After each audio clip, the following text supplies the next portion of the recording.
All right, we're walking up to Rivers and Reefs, and I am so excited. I better not get hit by a car, but I'm so excited. These are my dream fish. I'm pumped. I'm excited to share them with you. All right, we're here at Rivers to Reefs Aquarium Store, here to pick up my dream fish. All right, let's go check it out. I was ecstatic when I found a lead online suggesting this fish store in Gahanna, Ohio, that they might have the fish I've been looking for so long. So after calling to secure my order, I set out on the 7-hour road trip to knock one more species off my fish keeping bucket list. But what did we get?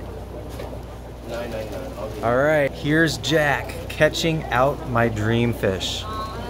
Thanks, Jack. I appreciate it. Happy to help. Jack, how often do you have these kinds of fish in here? Almost never. We generally don't get Paretroplus species that often, and if we do, they're specifically for someone. The fish I am psyched to have finally found is the Paretroplus nourisatti. This is a pair of adult nourisatti in breeding coloration. Video credit to Jim Cumming, an absolute legend in the hobby. And just look at how beautiful these fish are. That orange body with that cool black bar and those red trimmed fins, absolutely stunning. Now, I'm only getting juveniles because that's literally all there is available. But I want to raise these fish up and share that process with you guys and spread awareness of this amazing fish. And one day, hopefully, breed them and spread the fish themselves across the hobby. You see, these are Malagasy cichlids, or cichlids from Madagascar. And many fish species in Madagascar are critically endangered by habitat loss. So these fish are endangered in the wild, maybe even extinct. So I consider it an honor to buy tank-bred specimens and continue propagating the species, even if it's just in captivity. Maybe one day the natural environment will be restored and we can reintroduce these fish. Or at the very least, we can preserve the species domestically. But I'll be honest, this was quite the investment. I got 8 of these fish, and these were $100 a piece.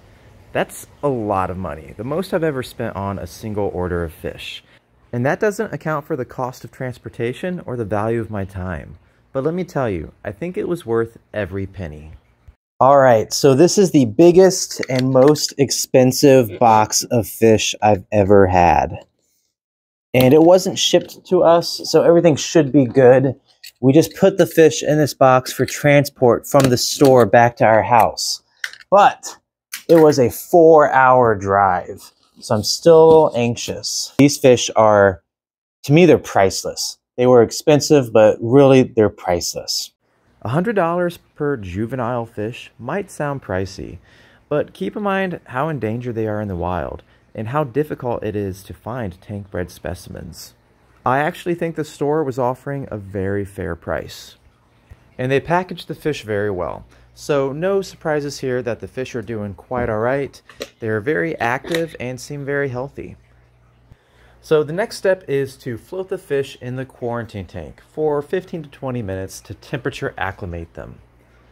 So this will be their quarantine tank for the next few weeks, a 40-gallon breeder.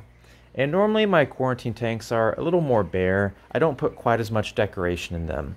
But these fish are known to be highly aggressive. And considering the investment I have in them and the unlikelihood of being able to find them again, I'm trying to reduce as much risk as possible. So the name of the game here is line of sight blocks. I want to give plenty of space for one fish to get away from another fish if it's being bullied. We got the fish floating and they actually fit quite nicely. The bags fit quite nicely here in the tank, in the lid. So we're going to give them a few minutes to temperature acclimate. Then we're going to cut the bags open. We will pour them, the water into another container and net the fish out of that water quickly and then put them in this tank. That way I don't get any of the store water mixed with my water. I'm sure that the store looked very clean and healthy, but it's still just best practices not to mix water from different tanks when possible. And the fish have settled in quite nicely. They're still a little skittish, but less so than I would have expected. And these fish are they're just so cool. I know they don't look like much right now when they're young, but when they grow older, they are going to be phenomenal. And at that point, I hope to really raise awareness of this fish and their precarious conservation status. But more so, I hope to raise interest in this fish and then be able to breed them and spread them around to other hobbyists interested in keeping them. But that's about all I have for today. I hope you enjoyed the video and learning a little bit about this amazing species. And I hope you follow along as I share updates on this and other Malagasy cichlids. Go ahead and hit that subscribe button if you're at all interested in seeing that kind of content. But either way, I hope to see you next time. Take it easy.